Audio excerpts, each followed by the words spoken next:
আসসালামু আলাইকুম রাহমাতুল্লাহ। আশা করি সকলে ভালো আছেন।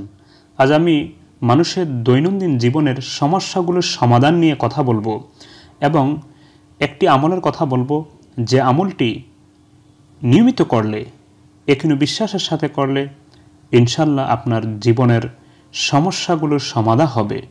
কেউ সমস্যায় ভোগে চাকরি নিয়ে, চাকরি পাচ্ছে না অথবা পদোন্নতি হচ্ছে না অথবা চাকরিতে যে টাকা পাবে তাহা সময় মতন পাচ্ছে না, অথবা কেউ সমস্যায় ভোগে সন্তান সন্ততি নিয়ে যে তারা ঠিক মতন লেখাপড়া করে না, কথা শোনে না, সঠিক পথে চলে না, অথবা এরকম আছে যে যারা ব্যবসা করে কিন্তু ব্যবসার মধ্যে লাভবান হচ্ছে না, অথবা ব্যবসায় বিভিন্ন জায়গায় বাধা, টাকা পাবে কিন্তু সে টাকা দিচ্ছে না, অথবা সাংসারিক জায়জামালা আছে, পরস্পর মনোমালিন্য, পরস্পর ঝগড়াঝাটি হয়ে থাকে, কেউ কারো কথা শোনে না, পুরা সংসারে ঝামেলা, অথবা অনেকে এরকম আছেন যে মামলা মোকদ্দমায় জর্জরিত, কোনোভাবেই সাকসেস হচ্ছেন না।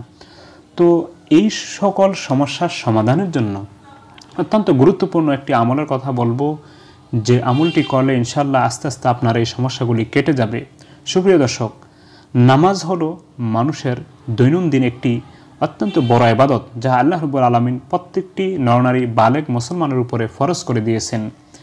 সেই নামাজের মধ্যে সবচেয়ে বেশি আল্লাহ রাব্বুল আলামিনের নিকটবর্তী হয় একজন বান্দা যখন সে সিজদা করে।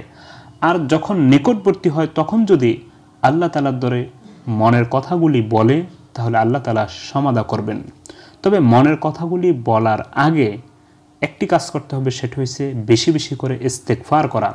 অর্থাৎ যখন আপনি সিজদা করবেন সুবহান রাব্বিয়াল আ'লা পড়ার পর আপনি কয়েকবার আস্তাগফিরুল্লাহ আস্তাগফিরুল্লাহ আস্তাগফিরুল্লাহ পড়ুন।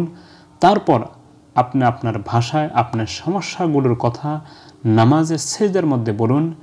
ইনশাল্লাহ আপনি যদি এইভাবে আমলটি চালিয়ে যান, আল্লাহ তাআলা আপনার এই সমস্যার সমাধান করে দিবেন, এতে কোনো সন্দেহ নেই।